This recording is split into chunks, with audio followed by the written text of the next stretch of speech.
ಎಲ್ಲ ಪ್ರಗತಿಪರ ಸಂಘಟನೆಯ ಮುಖಂಡರು, ಕಾರ್ಮಿಕರು ಮತ್ತು ಜನಸಾಮಾನ್ಯರೆಲ್ಲ ಸೇರಿದ್ದೇವೆ.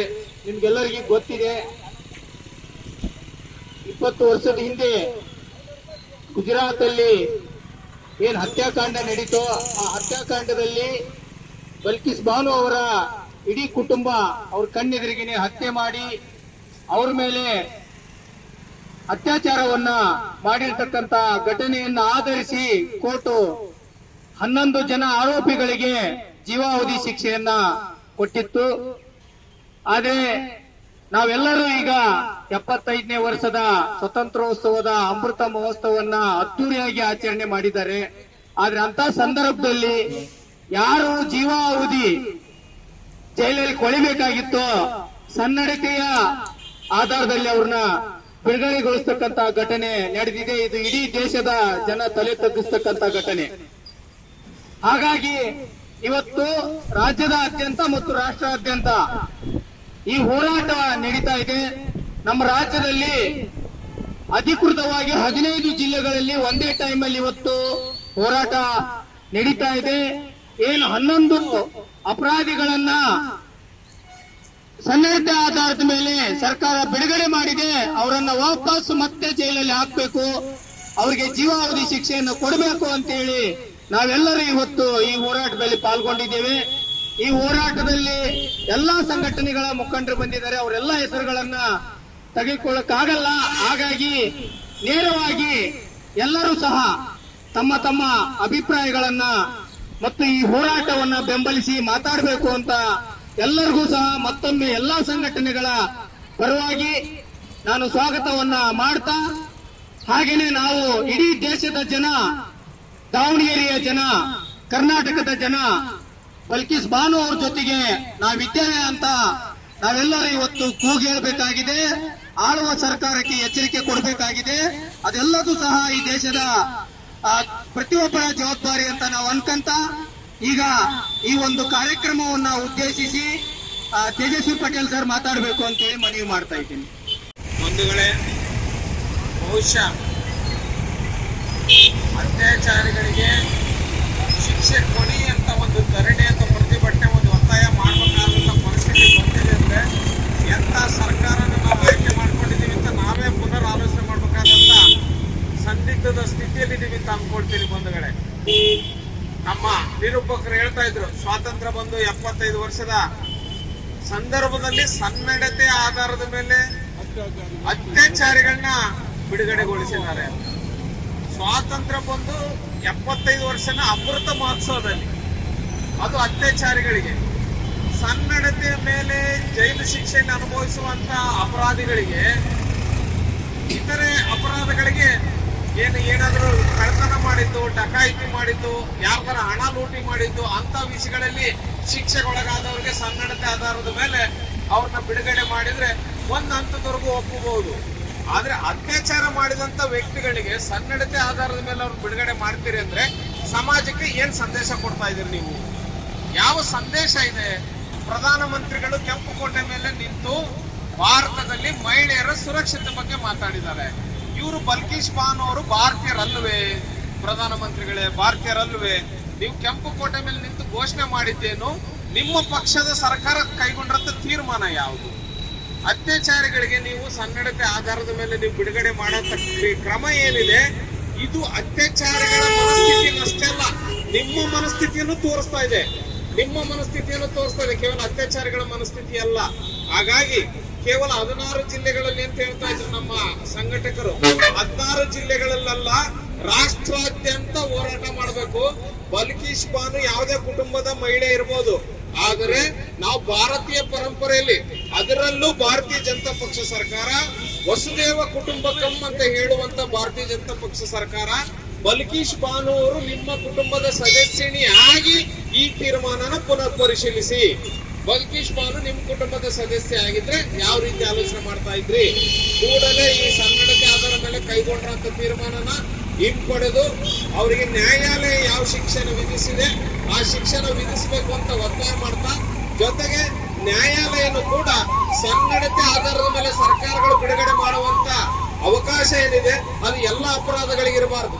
ಎಲ್ಲ ಅಪರಾಧಗಳಿರುವ ಕೊಲೆ ಅಥವಾ ಅತ್ಯಾಚಾರ ಇಂಥ ಅಪರಾಧಗಳಿಗೆ ಸನ್ನಡತೆ ಆಧಾರದ ಮೇಲೆ ಬಿಡುಗಡೆ ಮಾಡೋ ಅವಕಾಶನ, ಸಂವಿಧಾನದತ್ತ ಅವಕಾಶನ ಸುಪ್ರೀಂ ಕೋರ್ಟ್ ಗಂಭೀರವಾಗಿ ಪರಿಶೀಲಿಸಿ ಆ ಅವಕಾಶನ ಸರ್ಕಾರಗಳಿಂದ ಕಿತ್ಕೋಬೇಕು ಅಂತ ಹೇಳ್ತಾ, ಕನಿಷ್ಠ ದಾವಣಗೆರೆ ನಗರದಲ್ಲಿ ಇಷ್ಟು ಜನ ಸೇರಿರೋದು ನೋಡಿದ್ರೆ ಇಷ್ಟು ಜನ ಆದರೂ ಪ್ರಕರಣ ಒಂದು ಪ್ರದರಲ್ಲ ಅಂತ ಒಂದಿಷ್ಟು ಸಂತೋಷ ಪಡಬಹುದಾಗಿದೆ ಅಂತ ನನ್ನ ಅಭಿಪ್ರಾಯ ವ್ಯಕ್ತಪಡಿಸ್ತಾ, ಬಲ್ಕೀಶ್ ಬಾನು ಅವರಿಗೆ ಅತ್ಯಾಚಾರಕ್ಕೆ ಅದರಲ್ಲೂ ಅವರ ಕುಟುಂಬದ ಎದುರಿಗೆ ಮತ್ತೆ ಅವರ ಇಷ್ಟೆಲ್ಲ ಇಂಥ ಘಟನೆ ನಡೆದಿದ್ರು ಕೂಡ ಸರ್ಕಾರ ಈ ತೀರ್ಮಾನ ತಗೊಂಡಿದೆ ಅಂದ್ರೆ ಖಂಡಿತ ಉಗ್ರವಾಗಿ ನಾವು ಇದನ್ನ ಪ್ರತಿಭಟಿಸಲೇಬೇಕು.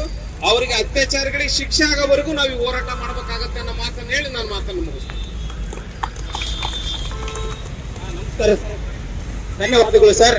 ಈಗ ಬಲ್ಕೀಸ್ ಬಾನು ಪ್ರಕರಣದ ಸಂದರ್ಭದಲ್ಲಿ ಇವತ್ತೇನು ಅವ್ರ ಮೇಲೆ ಅತ್ಯಾಚಾರ ಆಯಿತು, ಅತ್ಯಾಚಾರ ಮಾಡಿದಂತ ಸುಮಾರು 12 ಜನರನ್ನ ಶಸ್ತ್ರಸಜ್ಜಿತ ಗುಂಪುಗಳು, 20 ಜನರ ಗುಂಪು ಏನು ಅವ್ರನ್ನ ಕೊಲೆ ಮಾಡಿದ್ರು, ಕೊಲೆ ಮಾಡಿ ಅತ್ಯಾಚಾರ ಮಾಡಿ ಜೈಲಿಗೆ ಹೋದಂತ ಕೈದಿಗಳನ್ನ ಸನ್ನಡತೆ ಆಧಾರದ ಮೇಲೆ ಬಿಡುಗಡೆ ಮಾಡ್ತಾರಂತ ಹೇಳಿದ್ರೆ ಬಹುಶಃ ಇಂಥ ತೀರ್ಮಾನವನ್ನ ಯಾವುದೇ ಸರ್ಕಾರ ತೆಗೆದುಕೊಳ್ಳಿಕ್ಕೆ ಸಾಧ್ಯ ಇದೆಯಾ? ಈ ದೇಶದಲ್ಲಿ ಪ್ರಜಾಪ್ರಭುತ್ವ ವ್ಯವಸ್ಥೆಯಲ್ಲಿ ಸಕಾರಾತ್ಮಕವಾದ ಅಭಿಪ್ರಾಯಗಳನ್ನ ಇಟ್ಕೊಂಡು ಜನಾಭಿಪ್ರಾಯವನ್ನ ಪರಿಗಣನೆಗೆ ತೆಗೆದುಕೊಂಡು ತೀರ್ಮಾನ ತೆಗೆದುಕೊಳ್ಬೇಕಾದ ಅವಶ್ಯಕತೆ ಇದೆ. 1992ರ ನಿಯಮಾವಳಿ ಪ್ರಕಾರ ನಾವು ಈ ಕೈದಿಗಳನ್ನ ಸನ್ನಡತೆ ಆಧಾರದ ಮೇಲೆ ಬಿಡುಗಡೆ ಮಾಡಿದ್ದೇವೆ ಅಂತ ಹೇಳಿ ಹೇಳಿದ್ದಾರೆ. ಆದ್ರೆ 2020ರ ಸಂದರ್ಭದಲ್ಲಿ ಕೇಂದ್ರ ಸರ್ಕಾರ ಕೆಲವು ನಿಯಮಾವಳಿಗಳನ್ನ ಮಾಡಿದೆ. ಸನ್ನಡತೆ ಆಧಾರದ ಮೇಲೆ ಯಾವ ರೀತಿಯ ಕೈದಿಗಳನ್ನ ಬಿಡುಗಡೆ ಮಾಡಬೇಕು ಅಂತ ಹೇಳಿ ಆ ನಿಯಮಾವಳಿಗಳನ್ನ ಪಾಲನೆ ಮಾಡಲಿಲ್ಲ. 1992ರ ನಿಯಮಾವಳಿ ಅವರು ಅತ್ಯಾಚಾರ ಮಾಡಿದಾಗ ಜಾರಿಯಲ್ಲಿತ್ತು. ಆ ಕಾರಣಕ್ಕೆ ನಾವು ಇವ್ರನ್ನ ಸನ್ನಡತೆ ಆಧಾರದ ಮೇಲೆ ಬಿಡುಗಡೆ ಮಾಡಿದ್ದೇವೆ ಅಂತ ಹೇಳಿ ಹೇಳಿದ್ದಾರೆ. 2004ರ ಜುಲೈ 21ರಂದು ಅವರು ಜೈಲಿಗೆ ಹೋಗ್ತಾರೆ. 2004ರಲ್ಲಿ ಅವ್ರನ್ನ ಬಂಧಿಸಲಾಗ್ತದೆ. 2008ರ ಜುಲೈ 21ರಂದು ಅವರಿಗೆ ಜೀವಾವಧಿ ಶಿಕ್ಷೆಯನ್ನು ವಿಧಿಸಲಾಗ್ತದೆ. ಆದ್ರೆ ಅವಧಿ ಪೂರ್ವವಾಗಿ ಇವ್ರನ್ನ ಬಿಡುಗಡೆ ಮಾಡ್ತಾರೆ ಅಂತ ಹೇಳಿದ್ರೆ ಈ ಕೋಮುವಾದಿ ಸರ್ಕಾರ ಇಪ್ಪತ್ತಿ ನೀತಿಯನ್ನ ಅನುಸರಿಸ್ತಾ ಇದೆ ಅಂತ ಹೇಳ್ಬೇಕಾಗ್ತದೆ. ಈ ದೇಶದಲ್ಲಿ ಹಿಂದೂಗಳು ಒಂದು, ಅಲ್ಪಸಂಖ್ಯಾತರು ಒಂದು, ಬೇರೆ ಬೇರೆ ಇರಬೇಕು, ಅವ್ರನ್ನ ವಿಭಜಿಸಿ ನಾವು ಆಳ್ವಿಕೆಯನ್ನು ಮಾಡಬೇಕು ಅನ್ನುವಂತ ಹಿನ್ನೆಲೆಯೊಳಗೆ ಬಹುಶಃ ಈ ತರದ ತೀರ್ಮಾನಗಳನ್ನು ತೆಗೆದುಕೊಳ್ತಾರೆ ಅಂತ ಹೇಳಿ ಭಾವಿಸಬೇಕಾಗ್ತದೆ. ಇವತ್ತು ಸುಪ್ರೀಂ ಕೋರ್ಟ್ ಅಲ್ಲಿ ಅದರ ವಿರುದ್ಧವಾಗಿ ಮೊಕದ್ದಮೆನ ಹಾಕಲಾಗಿದೆ. ಆ ಹಿನ್ನೆಲೆಯೊಳಗೆ ಇವತ್ತೇನು ಬಲ್ಕೀಸ್ ಬಾನು ಪ್ರಕರಣ, ಅವರು 5 ತಿಂಗಳ ಗರ್ಭಿಣಿಯಾಗಿದ್ದಾಗ ಅತ್ಯಾಚಾರ ಮಾಡ್ತಾರೆ ಅಂತ ಹೇಳಿದ್ರೆ ಇದು ಎಂತ ಅತ್ಯಂತ ಹೇಯವಾದ ಕೃತ್ಯ ಅಂತ ಹೇಳಿ ನಾವು ಪರಿಗಣಿಸಬೇಕಾಗ್ತದೆ. ಇಂತಹ ಒಂದು ಕ್ರಿಮಿನಲ್ ಅಪರಾಧಿಗಳನ್ನ, ಅತ್ಯಾಚಾರದ ಅಪರಾಧಿಗಳನ್ನ ಈ ರೀತಿ ಬಿಡುಗಡೆ ಮಾಡಿದ್ದು ಬಹುಶಃ ಪ್ರಪಂಚದಾದ್ಯಂತ ಯಾವ ರೀತಿಯ ಒಂದು ಸಂದೇಶವನ್ನು ಕೊಡ್ತದೆ ಬೇರೆ ಬೇರೆ ದೇಶಗಳಿಗೆ. ಈ ದೇಶದ ಕಾನೂನು ಯಾವ ರೀತಿ ಇದೆ ಅನ್ನುವಂಥದ್ರ ಬಗ್ಗೆ ಬೇರೆ ದೇಶಗಳು ಯಾವ ರೀತಿ ಪರಿಗಣನೆ ಮಾಡ್ತವೆ ಅಂತ ಹೇಳಿ ಅದ್ರ ಬಗ್ಗೆ ನಾಚಿಕೆ ಕೂಡ ಈ ಸರ್ಕಾರಕ್ಕೆ ಇಲ್ಲ ಅನ್ನುವಂಥದ್ದನ್ನ ನಾವು ಈ ರೀತಿಯ ನಡವಳಿಕೆಯನ್ನ ಖಂಡಿಸಿ ನಾವೆಲ್ಲ ಇವತ್ತು ಬಲ್ಕೀಸ್ ಬಾನು ಅವ್ರ ಜೊತೆಗೆ ನಾವಿದ್ದೇವೆ ಅನ್ನುವಂಥದ್ದನ್ನ ನಾವೆಲ್ಲ ಸಂಘಟನೆಗಳು ಇವತ್ತು ನೆರಳು ಬೀಡಿ ಕಾರ್ಮಿಕರ ಯೂನಿಯನ್ನ ಅಧ್ಯಕ್ಷರಾದ ಸಹೋದರಿ ಜಿಬಿನ ಕಾಲಂ ಅವರು ಇಂಥ ಒಂದು ಒಳ್ಳೆಯ ಕಾರ್ಯಕ್ರಮವನ್ನ ಎಲ್ಲ ಸಂಘಟನೆಗಳ ಜೊತೆ ಕೂಡಿಸಿ ಸಂಘಟಿಸ್ತಾರೆ ಅಂತ ಹೇಳಿದ್ರೆ ಬಹುಶಃ ಇಂಥ ಕಾರ್ಯಕ್ರಮಗಳಿಗೆ, ಇಂಥ ಚಳವಳಿಗಳಿಗೆ ನಮ್ಮೆಲ್ಲರ ಬೆಂಬಲ ಇರಬೇಕಾಗ್ತದೆ ಅನ್ನೋ ಮಾತನ್ನು ಹೇಳಿ ಇಷ್ಟು ಮಾತುಗಳನ್ನ ಆಡ್ಲಿಕ್ಕೆ ಅವಕಾಶ ಕೊಟ್ಟು ತಮ್ಮೆಲ್ಲರಿಗೂ ನಾನು ಮಾತು ಕೊಡ್ತೇನೆ. ಜೈ ಭೀಮ್, ಜೈ ಭಾರತ್.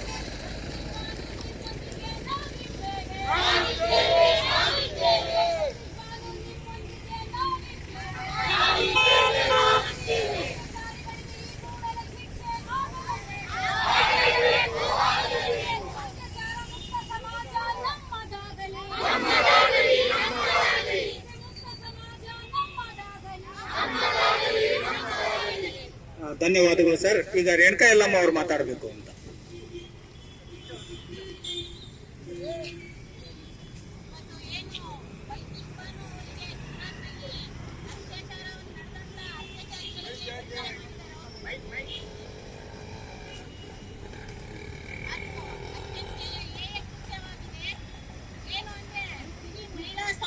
ಸಮುದಾಯವೇ ತಲೆ ತೆಗ್ಗಿಸ್ಬೇಕಾದಂತ ಒಂದು ಸಂದರ್ಭ ಇವತ್ತು ಬಂದಿದೆ.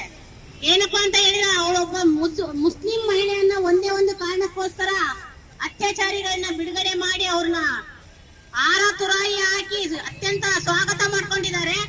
ಇದು ಅತ್ಯಂತ ಖಂಡನೀಯ ವಿಷಯವಾಗಿದೆ. ಏನಪ್ಪಾ ಅಂತ ಹೇಳಿದ್ರೆ, ಬಲ್ಕಿಶ್ ಬಾನು ನಮ್ಮ ಸಹೋದರಿ. ಅವಳು ಗುಜರಾತ್ ಇರ್ಬೋದು, ದೆಹಲಿನೇ ಇರ್ಬೋದು, ಎಲ್ಲೇ ಇರ್ಬೋದು, ಇಡೀ ಮಹಿಳಾ ಸಮುದಾಯವೇ ನಾವು ಬಲ್ಕಿಶ್ ಬಾನು ಅವರ ಜೊತೆಯಲ್ಲಿದ್ದೀವಿ ಅಂತ ಹೇಳ್ತಾ, ಇಂತ ಹೋರಾಟಗಳನ್ನ ನಾವು ಅವರಿಗೆ ನ್ಯಾಯ ಸಿಗೋವರೆಗೂ ಮಾಡ್ತೀವಿ ಅಂತ ಹೇಳ್ತಾ ನನ್ನ 2 ಮಾತುಗಳನ್ನ ಮುಗಿಸ್ತಾ ಇದ್ದೀನಿ. ಧನ್ಯವಾದಗಳು ಮೇಡಮ್. ಈಗ ಅವರ್ಗಿರಿ ಚಂದ್ರಣ್ಣ ಅವ್ರು ಮಾತಾಡ್ತಾರೆ.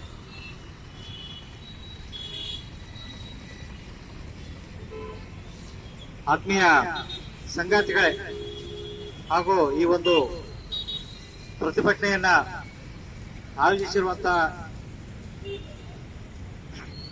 ಕಾಬೇಡ್ ಜಬೀನಾ ಖಾನಂ ಅವರೇ ಹಾಗೂ ಕರಬಸಪ್ಪ ಮತ್ತಿತರ ಎಲ್ಲ ಗೆಳೆಯರೇ, ಇವತ್ತು ಯಾವ ನಮ್ಮ ಸಹೋದರಿ ಬಿಲ್ಕಿಶ್ ಬಾನು ಅವ್ರಿಗೇನು ಅನ್ಯಾಯ ಆಗಿದೆ, ಕಾನೂನಿನ ಅಡಿಯಲ್ಲಿ ಇವತ್ತು ದೇಶ ಸ್ವಾತಂತ್ರ್ಯದ ಅಮೃತ ಮಹೋತ್ಸವ ಆಚರಣೆ ಸಂದರ್ಭದಲ್ಲಿ ಇವತ್ತು ನಮ್ಮ ಪ್ರಧಾನಿಯವರು ಇಡೀ ವಿಶ್ವದ ಮುಂದೆ ಭಾರತ ತಲೆ ತಗ್ಗಿಸುವಂತ ಒಂದು ತೀರ್ಮಾನವನ್ನ ತಗೊಂಡಿರೋದು, ಅದು ನಮ್ಮ ಭಾರತ ದೇಶಕ್ಕೆ ಬಹಳ ಧಕ್ಕೆ ಆಗಿದೆ. ಭಾರತ ದೇಶದ ಸ್ವಾಭಿಮಾನಕ್ಕೆ ಇದು ಧಕ್ಕೆ ಆಗಿದೆ. ಇವತ್ತು ನಾವು ಯಾವ ಮತ್ತು ಎಂತಹ ಸಮಾಜದಲ್ಲಿ ನಾವು ಬದುಕ್ತಾ ಇದ್ದೀವಿ ಅಂತಕ್ಕಂಥದ್ದನ್ನ ಯಾರು ನಮ್ಮನ್ನು ಆಳ್ವಿಕೆ ಮಾಡ್ತಾ ಇದ್ದಾರೆ, ಈ ದೇಶದಲ್ಲಿ ಏನು ಬುದ್ಧಿವಂತರೇ ಇಲ್ವಾ, ಜ್ಞಾನವಂತರೇ ಇಲ್ವಾ, ಇವ್ರನ್ನ ಯಾರು ಆಳ್ತಾ ಇದ್ದಾರೆ, ಇವ್ರಿಗೆ ಯಾರು ಸಪೋರ್ಟ್ ಮಾಡ್ತಾ ಇದ್ದಾರೆ? ಇವತ್ತು ಏನು ಪ್ರಪಂಚಕ್ಕೆ ಗುರು ಆಗಲು ಹೊರಟಿರ್ತಕ್ಕಂಥ ನರೇಂದ್ರ ಮೋದಿ ಅವರು ಇವತ್ತು ವಿಶ್ವದ ಮುಂದೆ ಇವತ್ತು ಇಂಥ ಒಂದು ಕ್ಷಮಾದಾನವನ್ನ ಅವ್ರಿಗೆ ಕೊಡಿಸೋದ್ರ ಮೂಲಕ ಇವತ್ತು ವಿಶ್ವದ ಮುಂದೆ ಭಾರತ ತಲೆ ತಗ್ಗಿಸೋ ರೀತಿಯಲ್ಲಿ ಇವತ್ತು ನಡ್ಕೊಂಡಿದೆ. ಇದನ್ನ ದೇಶದ ಎಲ್ಲ ಜನರು ಕೂಡ ಇದನ್ನ ನಾವು ಇವತ್ತು ಖಂಡಿಸ್ತಾ ಇದ್ದೇವೆ. ಯಾಕೆಂತ ಹೇಳಿದ್ರೆ, ಕ್ಷಮಾದಾನ ಯಾರಿಗೆ ಕೊಡಬೇಕು, ಯಾರಿಗೆ ಬಿಡಬೇಕು ಅಂತಕ್ಕಂಥ ವಿವೇಚನೆ ಇವತ್ತು ಆಗ್ತಕ್ಕಂಥ ಸರ್ಕಾರಕ್ಕೆ ಮತ್ತು ನ್ಯಾಯಾಧೀಶರಿಗೆ ಇರಬೇಕು. ಸ್ವತಃ ಈ ಕೇಸನ್ನ ಹ್ಯಾಂಡಲ್ ಮಾಡಿದಂತ ತೀರ್ಪು ನೀಡಿದಂತ ನ್ಯಾಯಾಧೀಶರು ಅವರು ಇವತ್ತು ರಿಟೈರ್ಡ್ ಆಗಿದ್ದಾರೆ.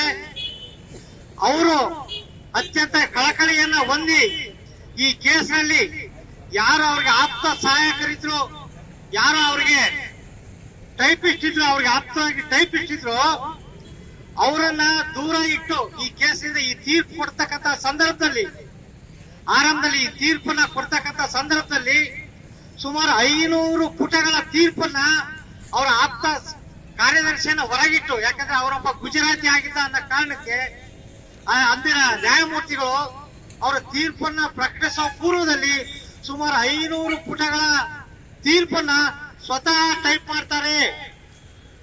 ನೋಡಿ, ಇದು ನಾವು ಹೆಮ್ಮೆ ಪಡಬೇಕಾದಂತ ವಿಚಾರ. ಇದಕ್ಕೆ ಏನು ಆರಂಭದಲ್ಲಿ ತೀರ್ಪನ್ನ ಕೊಟ್ಟು ಬಿಲ್ಕಿಶ್ ಬಾನು ಅವರ ಪರವಾಗಿ ಅವ್ರಿಗೆ ನ್ಯಾಯನ ಒದಗಿಸಿದ್ರು. ಸುಮಾರು 500 ಪುಟಗಳ ಟೈಪ್ ಅನ್ನ ಅವರು ಸ್ವತಃ ಜಡ್ಜ್ ಅವರೇ ಟೈಪ್ ಮಾಡ್ತಾರೆ. ಯಾಕಂದ್ರೆ ಅಲ್ಲಿ ಟೈಪ್ ಮಾಡ್ತಕ್ಕಂಥ ವ್ಯಕ್ತಿ ಒಬ್ಬ ಗುಜರಾತಿ ಆಗಿದ್ದ.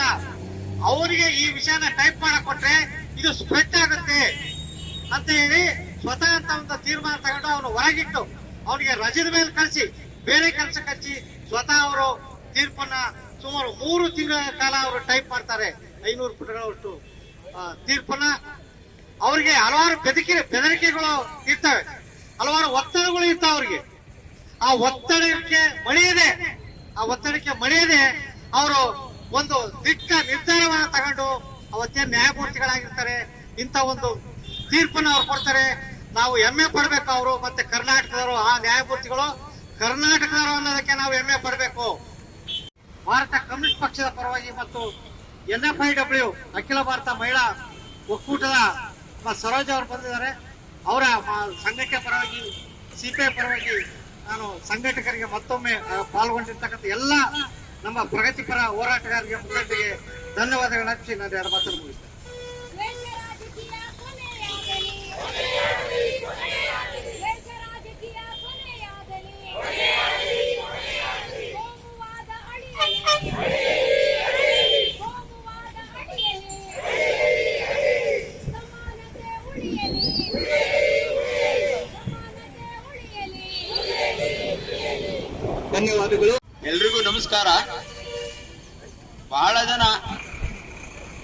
ಬಲ್ಕಿಸ್ ಬಾನು ಬಗ್ಗೆ ಮಾತಾಡಿದ್ದಾರೆ. ಅದ್ರ ಜೊತೆಗೆ ಎಲ್ಲ ಸಂಗಾತಿಗಳಿಗೆ ನಾನು ನಮಸ್ಕಾರ ತಿಳಿಸುತ್ತಾ, ಗುಜರಾತಿನ ರಾಜಕೀಯ ಅಧ್ಯಾಯದಲ್ಲಿ ಹಾಗೂ ಭಾರತದ ಇಡೀ ಇತಿಹಾಸದಲ್ಲಿ ಒಂದು ಕಪ್ಪು ಅಧ್ಯಾಯ ಅಂತ ಹೇಳಿದ್ರೆ ಗುಜರಾತಿನ ಕೋಮು ದಂಗೆಗಳು. ಆ ಸಂದರ್ಭದಲ್ಲಿ ನಾನು ಕವನ ಸಂಕಲನ ತಂದಿದ್ದೆ, ಗುಜರಾತ್ನಲ್ಲಿ ಗಾಂಧಿ ಆತ್ಮ ಅಂತ ಹೇಳಿ 2002ರಲ್ಲಿ. ಅದನ್ನ ಈ ಮೋದಿಗೂ ಕಳ್ಸಿಕೊಟ್ಟಿದ್ದೆ. ಆತನಿಗೆ ಕನ್ನಡ ಬರಲ್ಲ, ಓದಿಲ್ಲ, ಎಲ್ಲೋ ಹೆಸರಿರ್ತಾರೆ ಅವರು. ಇರ್ಲಿ ನೋಡಿ, ಆ ತೀರ್ಪಿನಲ್ಲಿ ಬಲ್ಕಿಸ್ ಬಾನುಗೆ 50 ಲಕ್ಷ ರೂಪಾಯಿ ಪರಿಹಾರ ಕೊಡ್ಬೇಕು ಅಂತ ಇದೆ. ಒಂದು ನ್ಯಾಯ ಪೈಸೆ ಕೊಟ್ಟಿಲ್ಲ ಇಲ್ಲಿ ತನಕ. ಹೇಗೆ ಅವ್ರು ಜೀವನ ಮಾಡ್ಬೇಕು? 50 ಲಕ್ಷ ಪರಿಹಾರ ಕೊಡ್ಬೇಕು ಅಂತ ಹೇಳಿ ಕೋರ್ಟ್ ನಲ್ಲಿ ತೀರ್ಮಾನ ಹಾಕಿದ್ದನ್ನು ಧಿಕ್ಕರಿಸ್ತಾರೆ ಅಂತ ಹೇಳಿದ್ರೆ ಎಂತ ಸರ್ಕಾರ, ಎಂತ ಕೋಮುವಾದಿ ಸರ್ಕಾರ. 7 ಜನ ಇದ್ರು, ಹಳ್ಳಿಯಿಂದ ಬರ್ತಾ ಇದ್ರು. ಅದೇ ಗ್ರಾಮದ 11 ಜನ ತುಪ್ಪ ತಿನ್ನ ನನ್ನ ಮಕ್ಕಳು ಈ ಮಹಿಳೆಗೆ ಏನು ತಪ್ಪಿಲ್ಲ, ಅವಳ ಅಪರಾಧ ಏನಿಲ್ಲ. ಮುಸ್ಲಿಂ ಅನ್ನೋ ಅಷ್ಟೇ ಅಪರಾಧ. ಈ ದೇಶದಲ್ಲಿ ಮುಸ್ಲಿಂ ಆಗಿ ಹುಟ್ಟೋದು ಏನು ಅಪರಾಧವ? ಆ ತಾಯಿಗೆ 3 ವರ್ಷದ ಮಗು ಹೆಗಲ ಮೇಲೆ ಇಟ್ಕೊಂಡ ಆ ಮಗುವನ್ನ ಎತ್ತಿ ಬಟ್ಟೆಯಿಂದ ಬಿಸಾಡ್ತಾರೆ. ಜಜ್ಜಿ ಕಲ್ತೊಂಡು ಚುಚ್ಚಿ ಕೊಲ್ತಾರೆ. ಇಂತ ಹೇಯವಾದ ಕೃತ್ಯ. ಹೊಟ್ಟೆಯಲ್ಲಿ 5 ತಿಂಗಳ ಭ್ರೂಣ ಇದೆ. ಅದನ್ನ ನೆಟ್ಟಿದ 11 ಜನ ರಾಕ್ಷಸರು ಅವಳ ಮೇಲೆ ಅತ್ಯಾಚಾರ ಮಾಡಿದೆ. ಎಂತ ಹೀನ ಕೃತ್ಯ. ಇದನ್ನ ಓದಿಬಿಟ್ಟು ನೆನೆಸ್ಕೊಂಡ್ರೆ ಕಣ್ಣೀರು ಬರ್ತದೆ. ಅಂತ ಒಂದು ದೃಶ್ಯ. ಈ ದೇಶ ತಲೆ ತೆಗೆದು, ಇಡೀ ವಿಶ್ವ ತಲೆ ತೆಗೆಸ್ಬೇಕಂತ ಕೆಲಸವನ್ನ ಗುಜರಾತ್ ಸರ್ಕಾರ ಮಾಡಿದೆ. ಇದು ಅಷ್ಟೇ ಅಲ್ಲ, ಬಹಳಷ್ಟಿದೆ. ಈ ಕೋಮು ಗಲಭೆಗಳಲ್ಲಿ ಬಹಳಷ್ಟು ಅನಾಹುತಗಳಾಗಿದ್ದಾವೆ. ಭೀತಿ ತುಂಬೈತೆ, ಆತಂಕ ಮೂಡೈತೆ. ಮನೆಗಳ ಸುಟ್ಟಾರೋ, ಜನರ ಜೀವ ಪ್ರಾಣಿಗಳಂತೆ ಕೊಚ್ಚಿ ಹಾಕ್ಯಾರೋ, ನಮ್ಮ ಬದುಕು ಸುಟ್ಟಾರೋ ಅಂತ ಹೇಳ್ಬೇಕಾಗತ್ತೆ. ಆದ್ರಿಂದ ಈ ಬಿಡುಗಡೆ ಮಾಡಿದ ಕಳ್ಳರನ್ನ, ಈ ದುಶ್ಯಾಸನರನ್ನ ಕೂಡಲೇ ಮರು ಬಂಧಿಸಿ ಬಲ್ಕಿಸ್ ಬಾನು ಅವರಿಗೆ ನ್ಯಾಯ ಕೊಡಬೇಕು. 50 ಲಕ್ಷ ಪರಿಹಾರವನ್ನ ತಕ್ಷಣ ಗುಜರಾತ್ ಸರ್ಕಾರ ಆ ತಾಯಿಗೆ ಬಿಡುಗಡೆ ಮಾಡಿ ಅವಳ ಜೀವನಕ್ಕೆ ದಾರಿ ಮಾರ್ಗ ಮಾಡಿಕೊಡ್ಬೇಕು ಅಂತ ಹೇಳ್ತಾ, ಸತ್ಯಕ್ಕೆ ಯಾವಾಗಲೂ ಜಯವಾಗಬೇಕು. ನಾವೆಲ್ಲ ಇಡೀ ಭಾರತ ದೇಶದ ಜನತೆ ಇರ್ರೆಸ್ಪೆಕ್ಟಿವ್ ಯಾವುದೇ ಮತ ಧರ್ಮ ಏನಿರಲಿ ಅವಳ ಬೆನ್ನಿಗೆ ನಾವು ನಿಂತಿರ್ತೇವೆ. ಆ ತಾಯಿಗೆ ನ್ಯಾಯ ಸಿಗಲಿ. ನೋಡಿ, ಆ ದೃಶ್ಯ ನಡಿಗೆ ಬಹಳ ಇದಾಗ್ತದೆ ಅಂತ. ಆ ಕೂಳರಿಗೆ ಈ ಒಬ್ಬ ಮಹಿಳೆ ತಿಲಕ ಇಟ್ಟು 11 ಜನ ಅತ್ಯಾಚಾರ ತಿಲಕ ಇಟ್ಟು ಪೂಜೆ ಮಾಡ್ತಾಳೆ ಅವ್ರಿಗೆ. ಈ ಮಹಿಳೆ ತಾನು ಒಬ್ಬ ಓರ್ವ ಮಹಿಳೆ, ಬಲ್ಕಿಸ್ ಬಾನು ಮಹಿಳೆ ಅಂತ ಸ್ವಲ್ಪ ಪ್ರಜ್ಞೆ ಇಲ್ವಾ ಆಕೆಗೆ? ಬಹಳ ಎಡಗೈಯಿಂದ ತಿಲಕ ಇಟ್ಟು ಅವ್ರಿಗೆ ಇದು ಪೂಜೆ ಬಹಳ ಏನು ದೇಶದ ಸೈನ್ಯದಲ್ಲಿ ಇದ್ದು ಗೆದ್ದು ಬಂದಾರಣ ಅನ್ಬೇಕು. ಅಂತ ಸಂಭ್ರಮ ಮಾಡೋಕೆ ಕ್ರೌರ್ಯವನ್ನ ಸಂಭ್ರಮಿಸ್ತಾ ಇದ್ದೀರಾ ನೀವು ಬಿಜೆಪಿ ಸರ್ಕಾರದವರು. ನಿಮಗೆ ನ್ಯಾಯ ಕೊಡಿ, ನಮ್ಮ ತಾಯಿಗೆ ಬಲ್ಕಿಸ್ ಬಾನುಗೆ ನ್ಯಾಯ ಕೊಡಿ ಅಂತ ಹೇಳ್ತಾ ನನ್ನ ಮಾತನ್ನ ಮುಗಿಸ್ತೇನೆ. ಜೈ ಹಿಂದ್, ಜೈ ಕರ್ನಾಟಕ.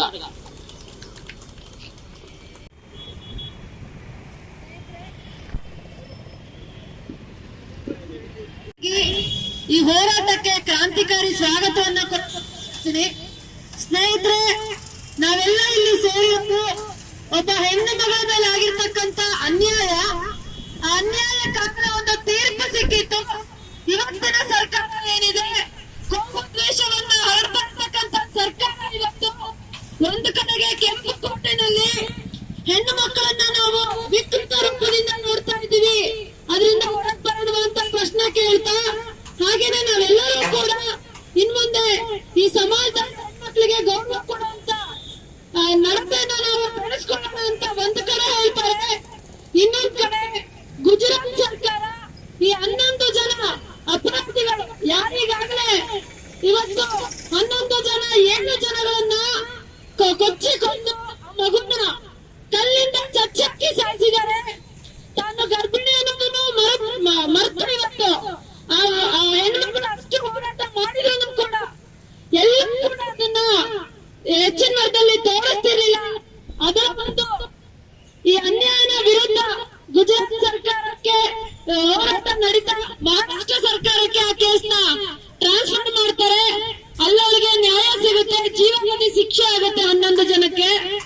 ಆದ್ರೆ ಇವತ್ತಿನ ಸರ್ಕಾರ ಅವ್ರನ್ನ ಏನಿತ್ತು ನಾವ್ ಅನ್ಕೊಂತೀವಿ 75ನೇ ವರ್ಷ ನಿಜವಾಗ್ಲೂ ಏನಾದ್ರೂ ಬಿಡುಗಡೆ ಆಗ್ಬೇಕಂದಿದ್ರೆ, ಯಾರಾದ್ರೂ ಸ್ವಾತಂತ್ರ್ಯಕ್ಕೆ ಹೋರಾಡಿ, ಯಾರಾದ್ರೂ ಭಾರತ ಇವತ್ತೇನು ಕಪಿಮುಷ್ಟಿನಲ್ಲಿ ಇತ್ತು ಬ್ರಿಟಿಷರ ವಿರುದ್ಧ ಹೋರಾಡಿ ಅವರನ್ನ ಬಿಡಿಸಿದಾರ?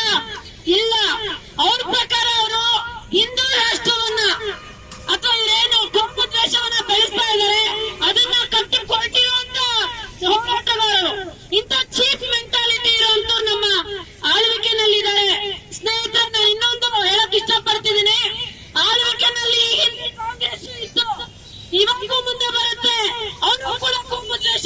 ತಗೊಂಡಿದ್ದಾರೆ. ಇದು ನಾವು ಅದನ್ನ ಮರಿಬಾರ್ದು. ಈ ರಾಜಕೀಯ ಪಾರ್ಟಿಗಳೇನಿದೆ, ಈ ರಾಜಕೀಯವಾಗಿ ನಡೀತಾ ಇರ್ತಕ್ಕಂಥವ್ರು ಇವತ್ತು ಕೋಮು ದ್ವೇಷವನ್ನ ದಾಳವಾಗಿ ಇಟ್ಕೊಂಡು ಈ ಒಂದು ರಾಜಕೀಯಕ್ಕೆ ಎಂಟ್ರಾಗ್ತಾರೆ, ಅಲ್ಲಿಂದ ಬೇಳೆ ಬಯಸ್ಕೊಂತಾರೆ. ನಾವಿಲ್ಲಿ ಎಲ್ಲ ಹೆಣ್ಮಕ್ಳಿಗೆ ಗೌರವ ಕೊಡಬೇಕು. ಇನ್ ಮುಂದೆ ಅತ್ಯಾಚಾರ ಕ್ರೂರ ಈ ಒಂದು ಪ್ರಕರಣಗಳು ಆಗ್ಬಾರ್ದು. ಹಾಗೆ ಯಾವುದೇ ಹೆಣ್ಣು ಮಕ್ಕಳಿಗಾಗ್ಲಿ ಇನ್ಸೆಕ್ಯೂರಿಟಿ, ನನಗೆ ಇವತ್ತು ಈ ದೇಶದಲ್ಲಿ ನಾನು ಆರಾಮಾಗಿ ಬದುಕಬಹುದು, ಯಾವುದೇ ಭಯ ಭೀತಿಯಿಂದ ಬದುಕಬಹುದು ಅನ್ನೋಂತ ವಾತಾವರಣ ಸೃಷ್ಟಿ ಆಗ್ಬೇಕು.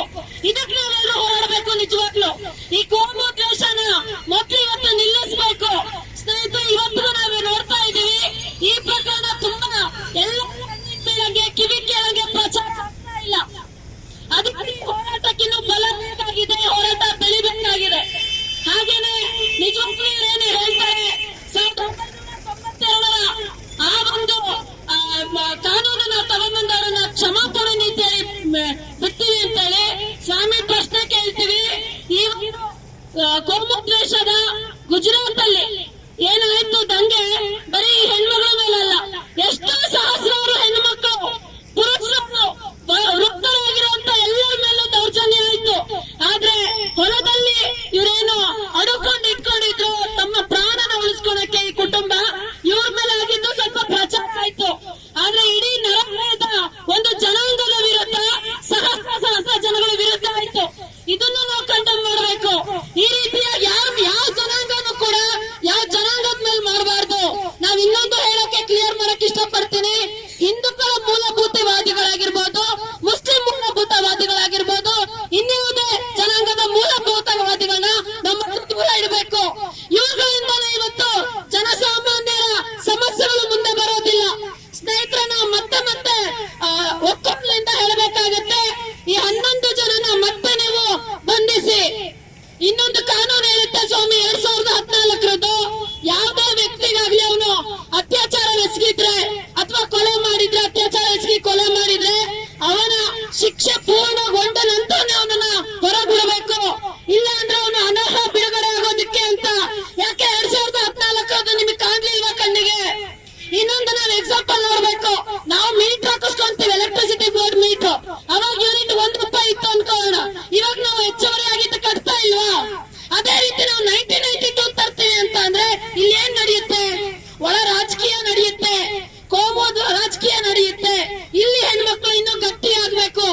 ನಮ್ಮ ಮಹಿಳಾ ಸಂಘಟನೆ AMSS ಅಖಿಲ ಭಾರತ ಮಹಿಳಾ ಸಾಂಸ್ಕೃತಿಕ ಸಂಘಟನೆಯಿಂದ ಎಲ್ಲ ಜನತೆಗೂ ನಾವು ಕರೆ ಕೊಡ್ತಾ ಇದೀವಿ. ಬನ್ನಿ, ನಾವು ಬಿಲ್ಕಿಸ್ ಬಾನು ಜೊತೆ ನಿಂತ್ಕೊಳ್ಳೋಣ, ಈ ಹೋರಾಟನ ಮುಂದುವರಿಸೋಣ. ನಿಜವಾಗ್ಲೂ ನಾವೆಲ್ಲರೂ ಕೂಡ ತಲೆ ಬಾಗ್ಬೇಕು. ಇಷ್ಟು ಅನ್ಯಾಯದ ವಿರುದ್ಧ ಅವರು ಹೋರಾಡಿರ್ಲಿಲ್ಲ ಅಂದ್ರೆ ನಾವಿಲ್ಲಿಲ್ಲ ತರ್ತಾ ಇರ್ಲಿಲ್ಲ. ಇವತ್ತ ಹೆಣ್ಮಗಳಿಗೆ ಇವತ್ತು ಮಾತು ಬರ್ತಾ ಇಲ್ಲ, ಮಾತು ನಿಂತೋಗಿದೆ. ಶಾಕ್ ಅಲ್ಲಿದ್ದಾರೆ ಹೆಣ್ಮಗಳು, ಅದೇ ಗುಜರಾತ್ ಅಲ್ಲೇ ಇದ್ದಾರೆ. ಇವ್ರಿಗೆ ನಿಜವಾಗ್ಲೂ ಮಾನವೀಯತೆ ಇದೆನಾ? ಆ ಅತ್ಯಾಚಾರಿಗಳು ಗುಜರಾತ್ ಅಲ್ಲೇ ಇದ್ದಾರೆ, ಆ ಹೆಣ್ಮಗಳು ಸಂತ್ರಸ್ತನೂ ಅಲ್ಲೇ ಇದ್ದಾರೆ. ಇಲ್ಲಿವರೆಗೂ ಯಾವ ಕಾಂಪನ್ಸೇಷನ್ ಇಲ್ಲ, ಯಾವ ಮನೆ ಇಲ್ಲ, ಯಾವ 50 ಲಕ್ಷ ಇಲ್ಲ, ಯಾವ ನೌಕರಿನೂ ಇಲ್ಲ. ಈ ರೀತಿಯಾಗಿ ಒಬ್ಬ ಹೆಣ್ಮಕ್ಳನ್ನ ನಡೆಸ್ಕೊಂಡಿರೋದು ನಿಜವಾಗೂ 75 ವರ್ಷ ಅಲ್ಲ, 200 ಅಲ್ಲ, 1000 ವರ್ಷ ಆದ್ರೂ ಭಾರತಕ್ಕೆ ಸ್ವಾತಂತ್ರ್ಯ ಸಿಕ್ಕು ವೇಸ್ಟ್. ನಿಜವಾಗ್ಲೂ ಇದು ಸ್ವಾತಂತ್ರ್ಯ ಅಲ್ಲ, ಬರೀ ರಾಜಕೀಯ ಸ್ವಾತಂತ್ರ್ಯ ಸಿಕ್ಕಿದೆ. ಇವತ್ತಿಗೂ ಜನ ಶಿಕ್ಷಣಕ್ಕಾಗಿ ಹೋರಾಡಬೇಕಾಗಿದೆ. ಇಂತಹ ಪರಿಸ್ಥಿತಿನಲ್ಲಿ ನಾವಿದ್ದೇವೆ. ನಾವೆಲ್ಲರೂ ಒಗ್ಗಟ್ಟಾಗಿ ಈ ಬಿಲ್ಕಿಸ್ ಬಾನು ಅವರೊಂದಿಗೆ ನಾವೆಲ್ಲರೂ ನಿಲ್ಲೋಣ, ಈ ಹೋರಾಟನ ಮುಂದುವರಿಸೋಣ. ಇದರ ಮುಂದುವರಿಕೆಯಾಗಿ ನಮ್ಮ ಮಹಿಳಾ ಸಂಘಟನೆ ರಾಜ್ಯ ಮಟ್ಟದಲ್ಲಿ 29ನೇ ತಾರೀಕು ಅಂದ್ರೆ ನಾಡಿದ್ದು ಸಮಾವೇಶನ ಕೈಗೆತ್ತಿಕೊಂಡಿದೆ.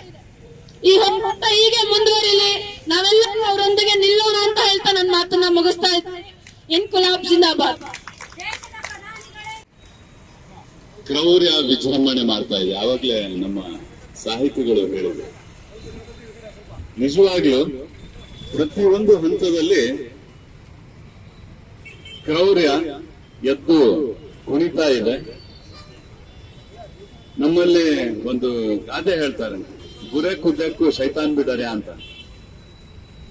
ಬುರೆ ಕುದ್ದಕ್ಕೂ ಶೈತಾನ್ ಬಿಡರ್ಯ, ಇದರ ಅರ್ಥ ಏನು ಅಂತ ಹೇಳಿದ್ರೆ, ಈ ಕೆಟ್ಟ ಮನುಷ್ಯನ್ನ ನೋಡಿ ಭೂತ ಕೂಡ ಹೆದರ್ತದಂತೆ, ಪಿಶಾಚಿ ಕೂಡ ಹೆದರ್ತದಂತೆ. ಅಂತ ಪರಿಸ್ಥಿತಿ ಈಗ ನಮ್ಮ ದೇಶದಲ್ಲಿ ಎದ್ದು ಕುಣಿತಾ ಇದೆ.